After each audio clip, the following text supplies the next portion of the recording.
Hoy tenemos la cita con el doctor Gotro, que como cada semana está con nosotros para compartirnos temas importantes de salud, y en esta ocasión vamos a estar hablando de las patologías de la vesícula. Doctor, un placer tenerle con nosotros. Laura, un privilegio para mí. Decía cuando nos tomamos la tradicional foto que para mí es un honor estar entre estos dos titanes de la comunicación. Un honor de verdad. Y decíamos nosotros que el honor es nuestro.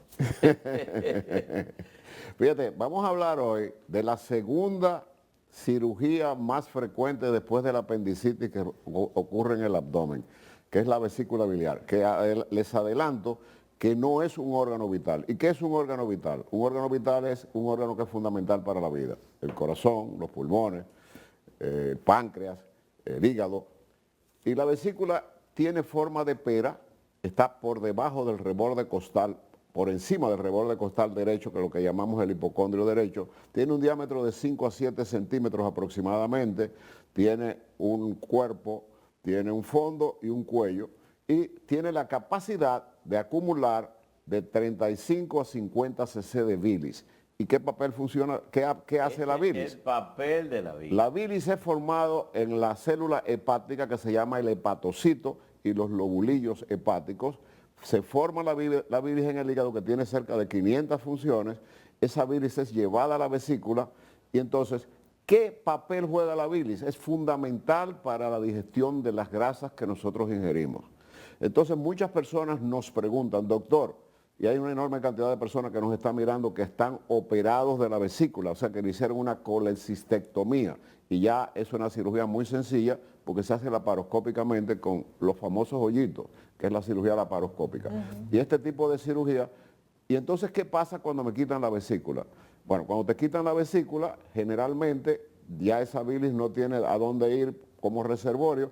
La vesícula viene siendo, yo se lo explico a la gente, como si fuera la cisterna de la casa, donde el agua se acumula y una bomba sube el agua para que tú te puedas duchar, porque ninguna casa en este país tiene agua como que llegue a la ducha, a ningún nivel social. Pero aunque no sea, doctor, vital, ¿tiene alguna consecuencia en el largo plazo extirpar la vesícula?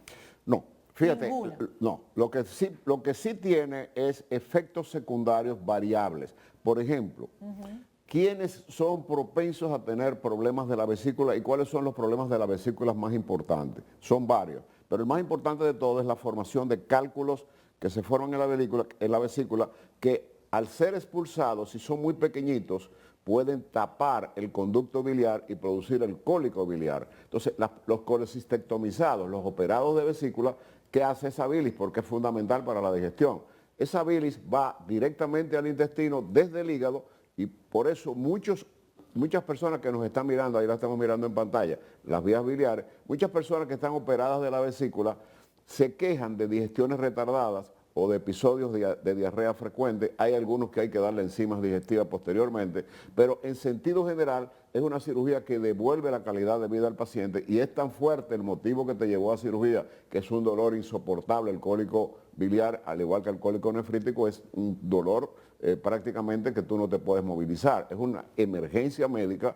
¿Y de qué están formados esos cálculos? Esos cálculos se forman de los pigmentos biliares que produce la bilis dentro de la vesícula por la descomposición de la hemoglobina, y también por colesterol y pigmentos biliares, que es lo que forman los cálculos. Pero aquí hay que hacer una pregunta inmediatamente. Con gusto. O sea, a usted, como ser humano, le quitan ese órgano que no es vital, usted dice, pero que sí es fundamental para la vida del ser humano. ¿Cómo debe alimentarse ese ciudadano? Porque si ahí se acumula la grasa y la bilis, ¿qué debe de hacer, qué debe consumir ese ciudadano para evitar consecuencias? Es una excelente pregunta, porque lo que quiero dejar en el ánimo del público, porque hay una enorme, dijimos al principio del programa que es la segunda cirugía más frecuente del abdomen.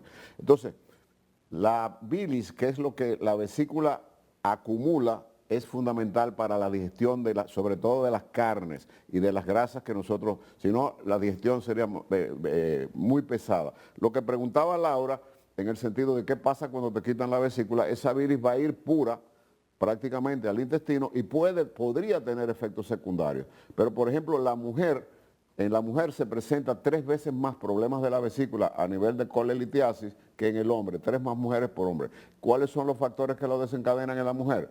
La obesidad, el embarazo, la mujer embarazada después de algunos partos puede desarrollar esto, pero también el sedentarismo puede ayudar a que se formen esos cálculos que pueden producir el cólico biliar.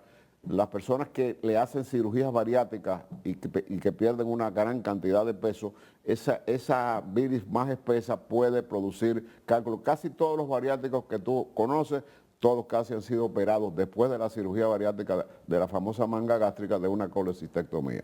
Pero en sentido general, la vesícula produce una serie de síntomas, además de los cálculos, que es lo que todo el mundo conoce. Se puede inflamar y se puede infectar, que es lo que se llama colecistitis, que es inflamación de las paredes de la vesícula, que también es una emergencia médica porque el paciente debe ser hospitalizado. Y en una colecistitis con la vesícula inflamada no se debe operar el paciente, se debe tratar la inflamación, se debe internar el paciente, ponerlo en reposo, uso de antibióticos y posteriormente, entonces, sacar la vesícula.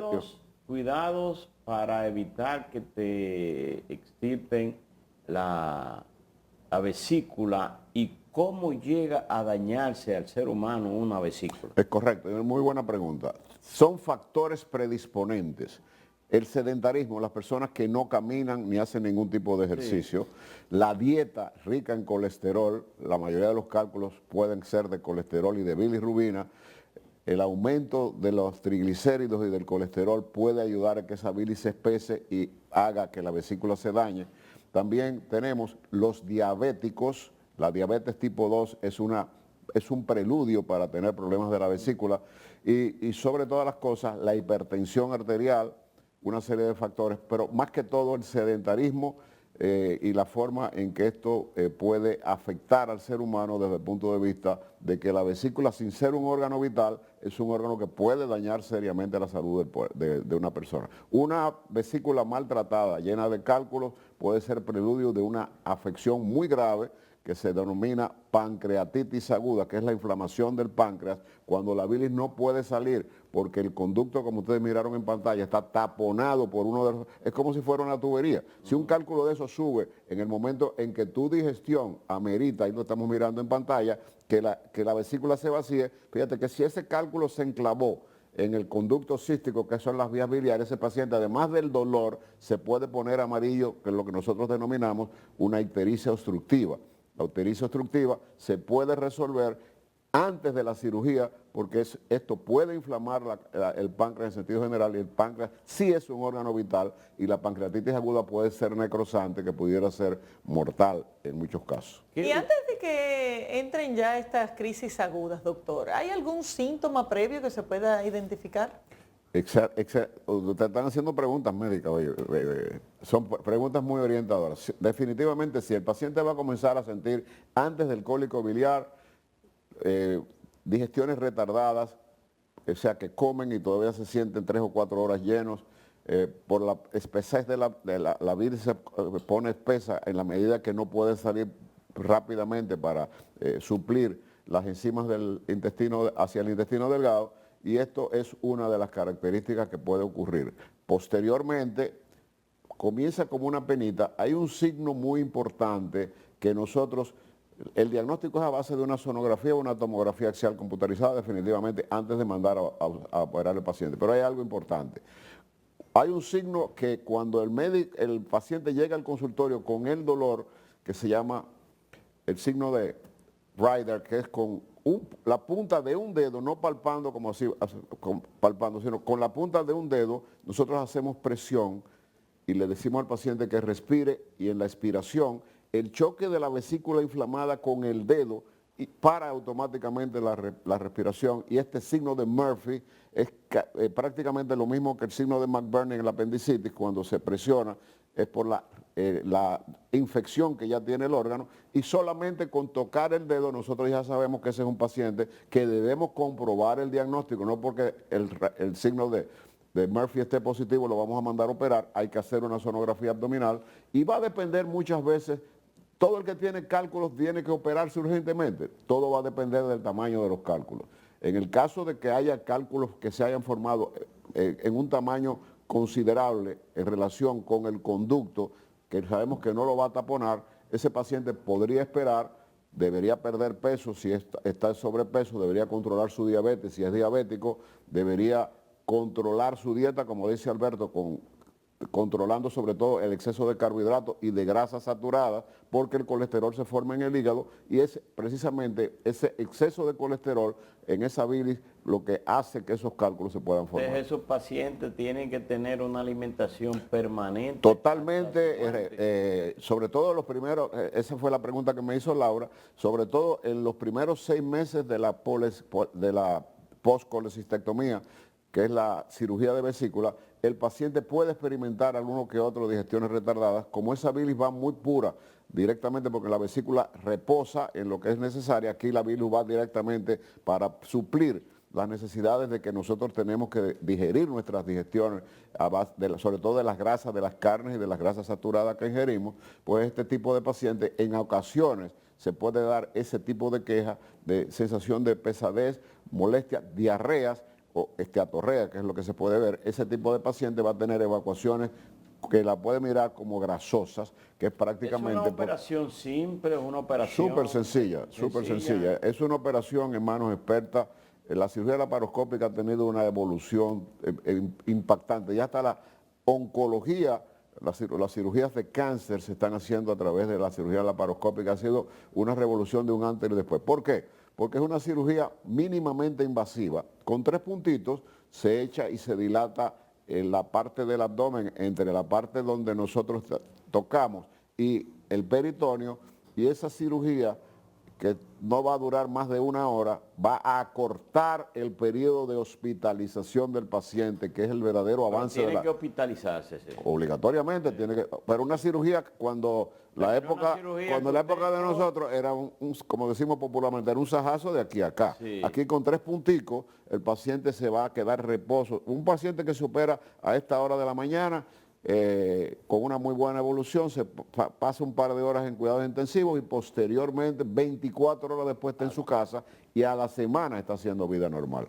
Antes, una colecistectomía era 1 mes, el paciente tenía que estar 4 o 5 días hospitalizado y posteriormente no podía hacer vida normal hasta 1 mes. En 1 semana el paciente con una laparoscopía puede realizarla. ¿Con qué frecuencia se ve en la práctica normal? Ya no te digo la frecuencia respecto a mujeres y hombres, pero en sentido general, ¿cuál es la prevalencia que hay en la población dominicana? Excelente pregunta. Todo lo que significa, por eso hemos hecho énfasis en 3 ocasiones, en los factores desencadenantes. Hay factores desencadenantes que ayudan a que la vesícula se dañe.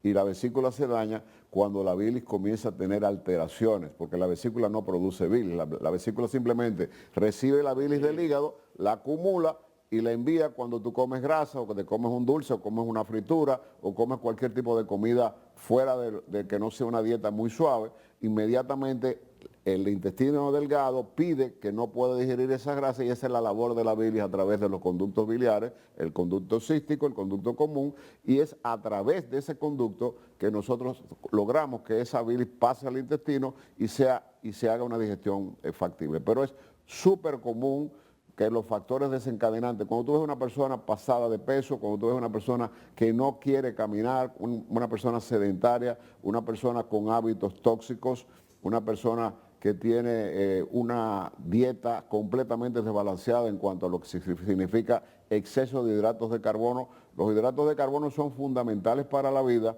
pero comidos en exceso o ingeridos en exceso, todos sabemos lo que son hidratos de carbono, el arroz, el pan, los dulces, todo eso es la energía del cuerpo que nosotros le aportamos. Pero cuando tú ingieres más carbohidratos de lo que tu cuerpo necesita, el cuerpo asimila los carbohidratos que quiere para su desenvolvimiento feliz y el resto lo vas acumulando en las grasas y lo vas acumulando en lo que nosotros llamamos los chichos. Ese abdomen globuloso es uno de los abdómenes más peligrosos que puede hacer, incluso.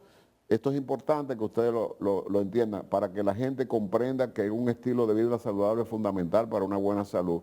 Un chicho, como decimos posteriormente, es un factor de riesgo cardiovascular para un infarto agudo del miocardio y para daño cerebrovascular, no solamente para la nutrición. Y entonces, una dieta adecuada definitivamente y una dieta a base de ejercicio, va a tener libremente ese paciente que tener una vida completamente normal. ¿Hay estadísticas de personas en el país que pudieran no tener la vesícula? ¿Se la hayan extirpado? Fíjate, si nosotros hiciéramos una encuesta vía telefónica de cada 20 personas que llamen, por lo menos 12 están operadas de vesícula. Es la segunda cirugía De más 20, 12. mínimo. Wow. Hay una enorme Pero cantidad, eso es- sobre todo en la República Dominicana, esto es una muy buena oportunidad de ustedes y mía para poderle llegar a los televidentes. Nosotros tenemos un gran aumento en la calidad de vida del dominicano con la dieta tan de grasa saturada que tenemos. La obesidad en República Dominicana está súper elevada y las consecuencias más importantes de la obesidad en hombre y en mujer es la diabetes tipo 2, es la hipertensión arterial. De 100 dominicanos, 34 somos hipertensos. Eso es alarmante, ¿eh, Laura?